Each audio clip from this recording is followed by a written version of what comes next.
અમારી સમ્રાટ સમાચાર ચેનલ સબસ્ક્રાઇબ કરો, લાઇક કરો, કોમેન્ટ કરો અને જોતા રહો પળે પળના દરેક પ્રકારના સમાચારો।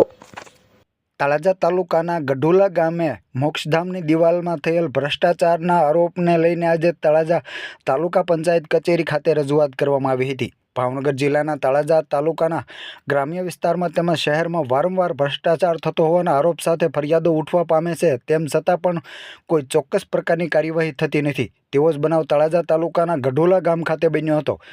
2 દિવસ પહેલાં ગામ લોકોએ દિવાલનું કામ અટકાવ્યું હતું। મોક્ષધામની દિવાલની કામમાં ગેરરીતિ થતી હોય અને સરકારના નીતિ નિયમો મુજબ કામ ન થતું હોવાના આરોપ સાથે કામ અટકાવવામાં આવ્યું હતું અને ગામ લોકોએ વિરોધ નોંધાવ્યો હતો। જે બાબતને લઈને આજે ગામ લોકો મોટી સંખ્યામાં તળાજા તાલુકા પંચાયત કચેરી ખાતે દોડી આવ્યા હતા અને તાલુકા પંચાયત કચેરી ખાતે રજૂઆત કરવામાં આવી હતી અને જવાબદારો સામે કડક કાર્યવાહી કરવામાં આવે તેવી પણ માંગણી કરવામાં આવી હતી।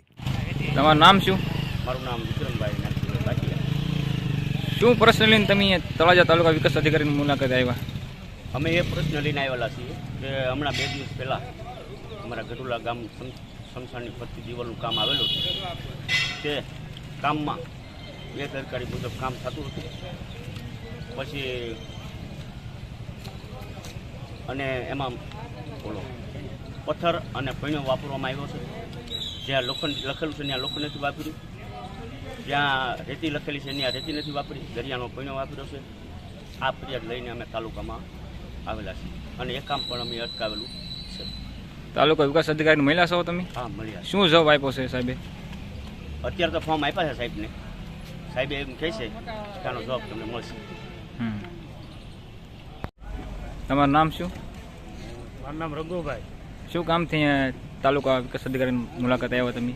અમે મુલાકાત માટે એ કે અમારા ગઢોલા ગામમાં જે અત્યાર સુધીમાં જે વહીવટ ગ્રામ પંચાયતનો હાલ્યો બરાબર, ત્યાંનો અમને કોઈ સંતોષકારક જવાબ નથી મળ્યો કે કઈ રીતની કામગીરી થયેલી છે, કઈ રીતના જે વહીવટ હાલેલો છે બરાબર, અમને ચોક્કસ 100% સંતોષપૂર્વક એ માહિતી નથી મળતી।